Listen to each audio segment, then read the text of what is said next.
Well, good morning. I am here with Laura Schwartz, the director of the Papillion Community Foundation, and Laura has been very busy.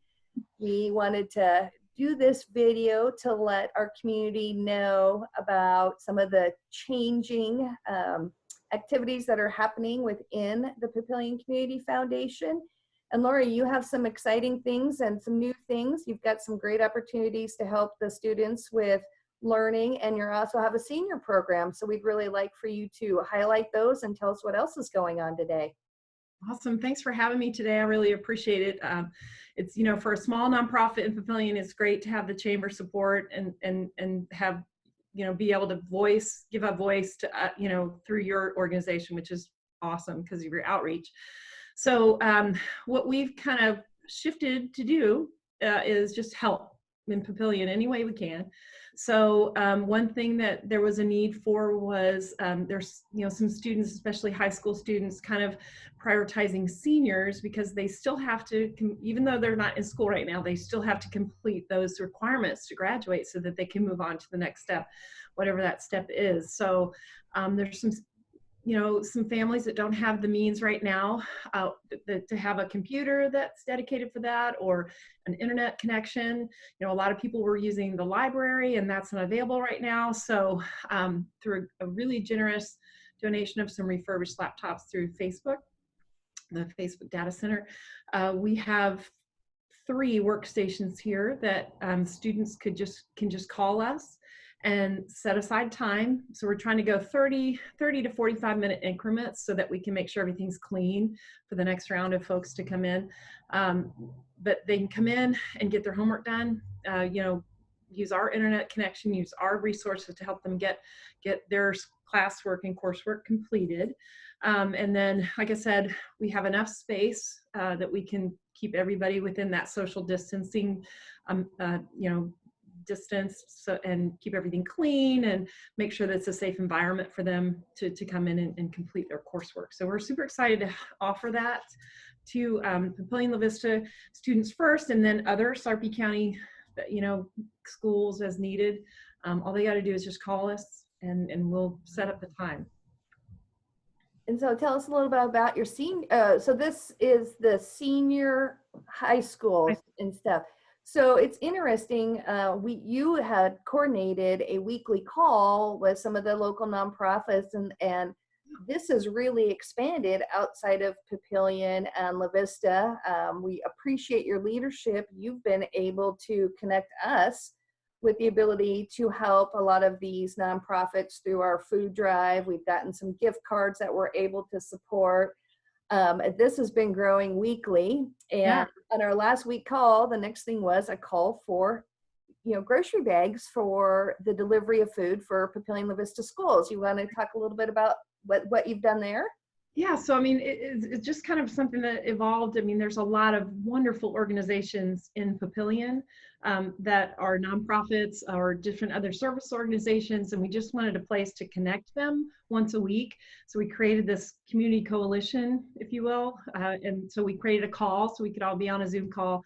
And it's great to put faces with names and organizations. And so out of that call, we weren't really sure what we were going to do. We just wanted to connect everybody.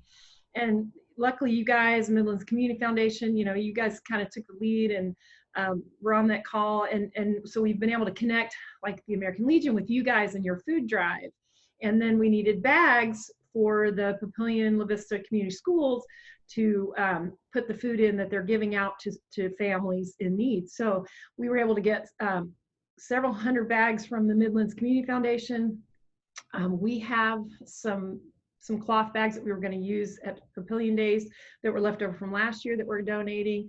And so we're reaching out to other groups who have access to, brand new plastic bags that that they can donate. And after speaking to the Lois Erickson with Best Partners, they have about a 2-week supply, but after that they were going to run out. So hopefully we're able to help supply them, through the summer, as they help families with food that they need.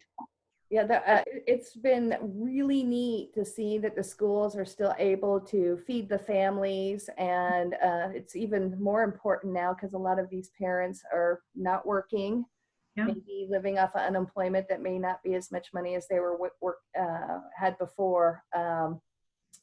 We have seen that there's a lot of talk about maybe what the status of Papillion Days is. And Yeah. so if we want to make kind of just, where are we at?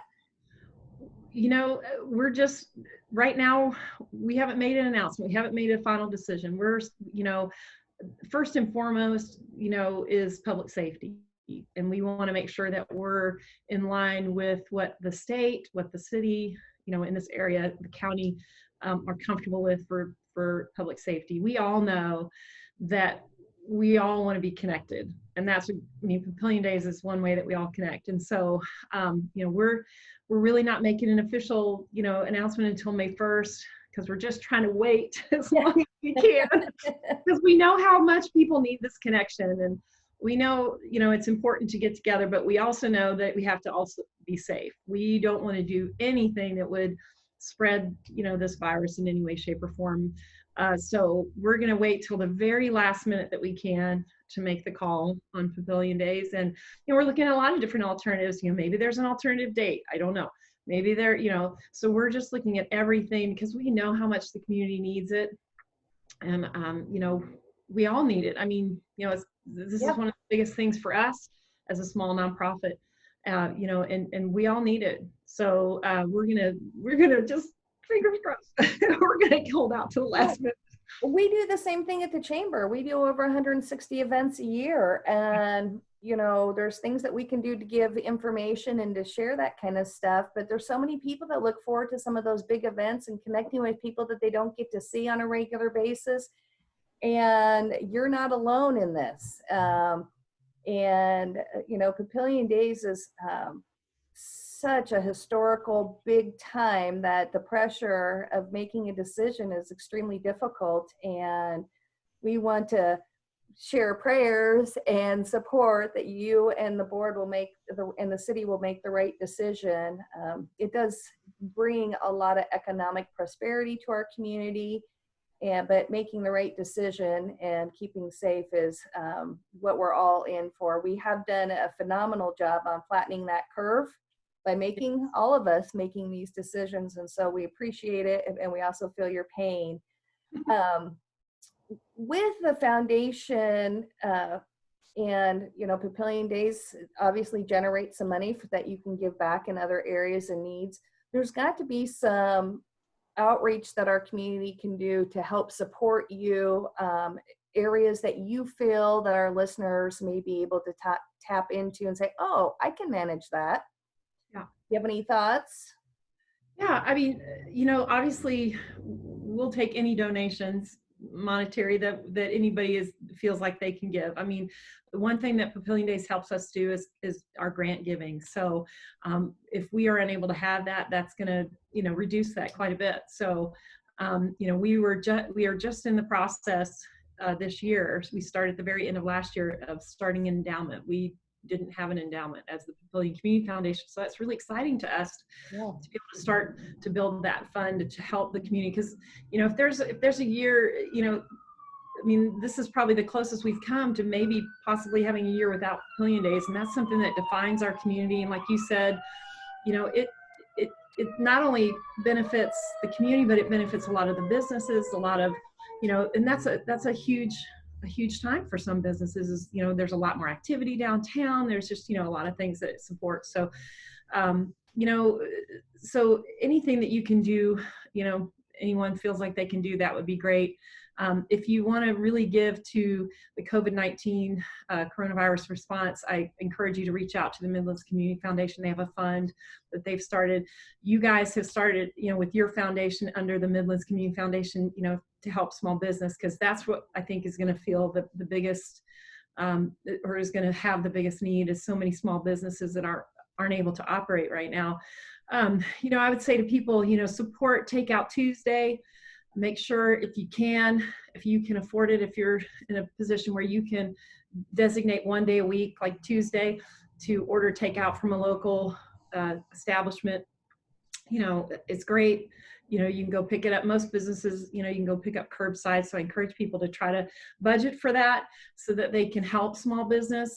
I know you guys have a self-care Saturday where you're encouraging people to buy gift cards. We've started Thank You Thursday, where we're encouraging people to go out and buy a gift card, maybe from, your favorite salon or your favorite, just a business that's not operating right now, so that you're putting money into that business and then you're going to use it later. But encourage those people if you are buying those gift cards, use them by, July 31st, if they're back open, to help them with that impact. And so, yeah, I mean, there's just so many things, and there's so many people that are in need throughout the county. We all need to pitch in and help where we can, whether it's through your church, through a nonprofit organization or a service organization in town.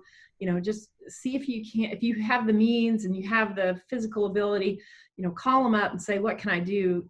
Because there are people that need us throughout the community, and we all need to kind of pitch in and do that.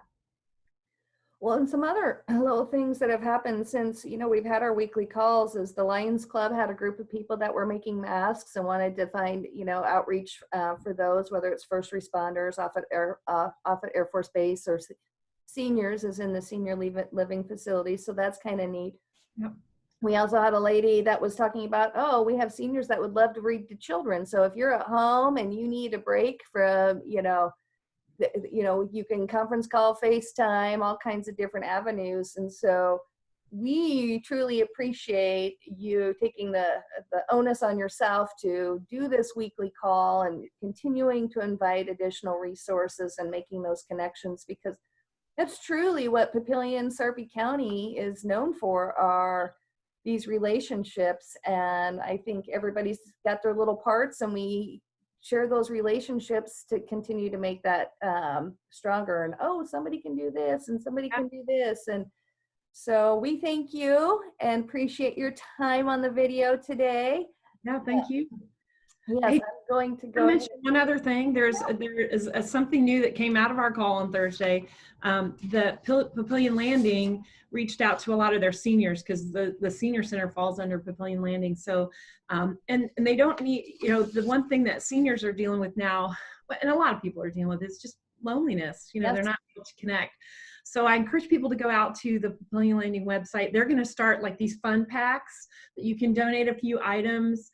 And they're going to collect them at the landing, and then they're going to deliver them to seniors that have everything from crossword puzzles to books to just stuff that can help keep them busy.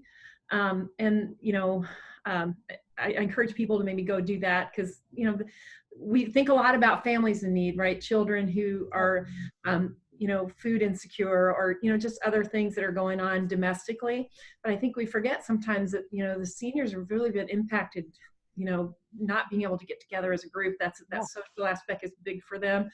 So I encourage people to go, check that out as well. If you have any questions, if anybody has questions about resources, anything, they call us 402-331-3917, and we'll connect them. Wonderful. Well, thank you very much, Laura. And I will talk to you very soon. Yeah, Thursday. Yeah, right.